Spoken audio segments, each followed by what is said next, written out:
Schools, school districts, and colleges and universities are preparing to reopen and bring students back to campus for the fall semester. Education across the board needs money to reopen safely. Congress is expected to provide some money in the next coronavirus relief package, but it might not get to schools quickly enough. Many have expected Congress to pass the next stimulus bill by the end of the month, as the enhanced unemployment benefits from the CARES Act expire then. But new reporting puts some doubt in that theory, indicating that the next stimulus legislation might not pass until August. Republicans and Democrats have reportedly done little negotiating at this point, making it difficult to see how a deal can be reached in 2 weeks.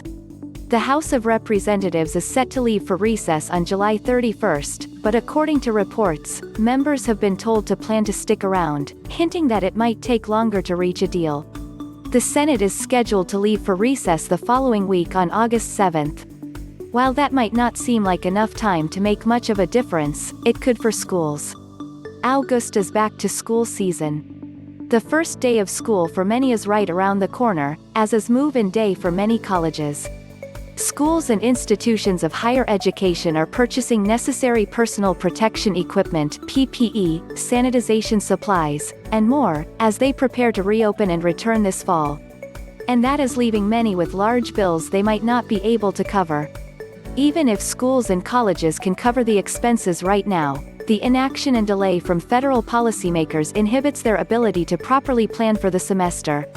If a school or college is strapped for cash, they might be forced to make difficult choices between investing in PPE or educational technology. If the federal government appropriates relief money, that could help. But right now, schools are left in the dark as to whether money is coming or how much they might receive if it does, making it very difficult to plan for the semester. Schools already faced increased costs this spring when the coronavirus pandemic swept the nation, and that is expected to continue in the fall. Many were financially rescued by the CARES Act earlier this year, but will need more resources, especially as the number of coronavirus cases continues to increase in many states and communities. A delay in passing a stimulus bill will mean that many schools are left without the resources needed to reopen safely and educate students effectively. Even when the stimulus bill does pass, it doesn't mean schools will get the money quickly. The CARES Act was supposed to help schools expediently, but the funds were delayed by the Department of Education's implementation of the legislation. If Congress passes more relief legislation, it has to ensure that Education Secretary Betsy DeVos will distribute stimulus dollars to schools quickly.